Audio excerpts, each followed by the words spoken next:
What is up, everybody, and welcome back here to the Culture Wave Media Network. I am Darian Sklenar, and I'm here to give you my non-spoiler thoughts on one of the biggest movies in theaters right now. It is called It Ends With Us. It stars Blake Lively, Justin Baldoni, as well as Brandon Sklenar. It's also directed by Justin Baldoni. It's based on the mega popular New York Times best-selling book, It Ends With Us. It was a massive hit on Book Talk, and it sold over 6 million copies. So it's one of the biggest books created in recent years, and now we have an on-screen adaptation that stars the actors that I had just previously talked about.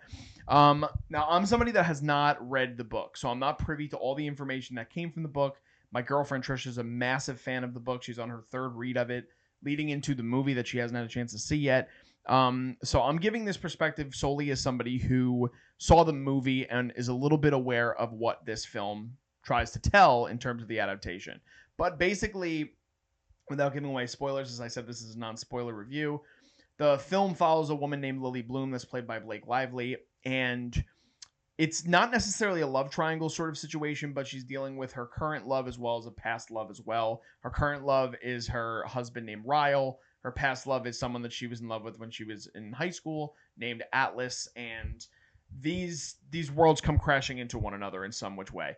And the biggest thing for me in this film that's hard to figure out is tonally what they wanted to go for. Now, it feels that in the beginning of this film, they go in a really interesting direction where it kind of gets rom-com-y, and some people are probably privy to this information, but there's some behind-the-scenes drama that has to do with the marketing and the narrative vision that came with this adaptation of It Ends With Us.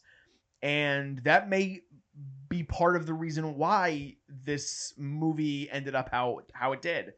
But tonally, the movie starts out in a completely different way, masquerading some of the more serious issues that are dealt with and the topics that are discussed in the book that have to do with domestic violence, in particular with Ryle's character.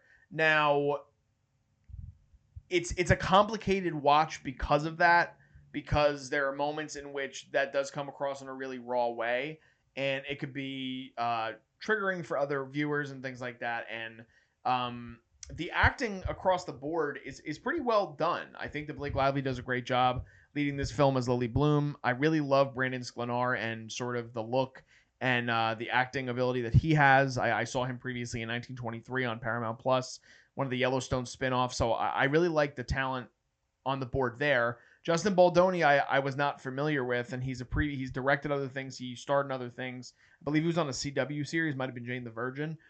But even the choice to put himself within this movie as one of the leading characters, albeit the complicated character more so than Atlas, even though all these characters are complicated, it's just an interesting perspective to see it that way.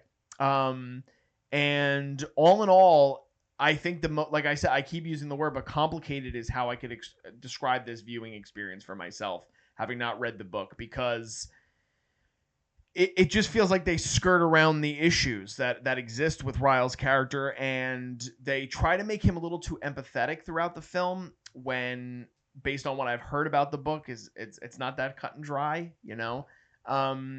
And I'm not sure. It was a viewing experience that had me kind of scratching my head a bit, trying to understand exactly what the message they wanted to get across for this film.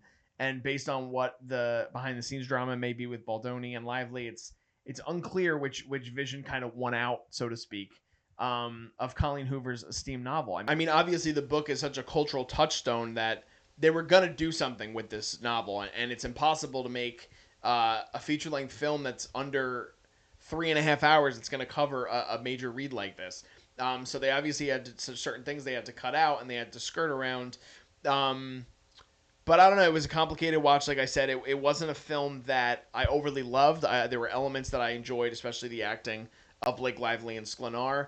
I don't think the chemistry was necessarily there with Baldoni and Lively too much, and that might have also led to certain issues. So I'm not sure exactly which way they go because of that. And the marketing for the movie's been very interesting because some people are treating it like it's a meet cute sort of situation, and others want more of a realistic approach to dealing with what the domestic violence kind of plays out in the book, and we don't see that in the same way on screen here with this adaptation. But again, non-spoiler thoughts. I didn't dive too much into the spoiler-heavy stuff. I'm going to give my score. I'm going to give this film overall a 6.2 out of 10. There are moments that I do enjoy about it, but certain things don't play out tonally. Like they really have a complicated time trying to expunge their vision for the screen from the novel adaptation. So that is my overall score, and that is my non-spoiler thoughts on It Ends With Us, my non-spoiler review. We're going to have a full spoiler review and discussion with myself, Liz, and Ella on the channel, and they read the book, so I think it's going to be great to get their perspective versus my perspective and what my viewing experience was versus theirs.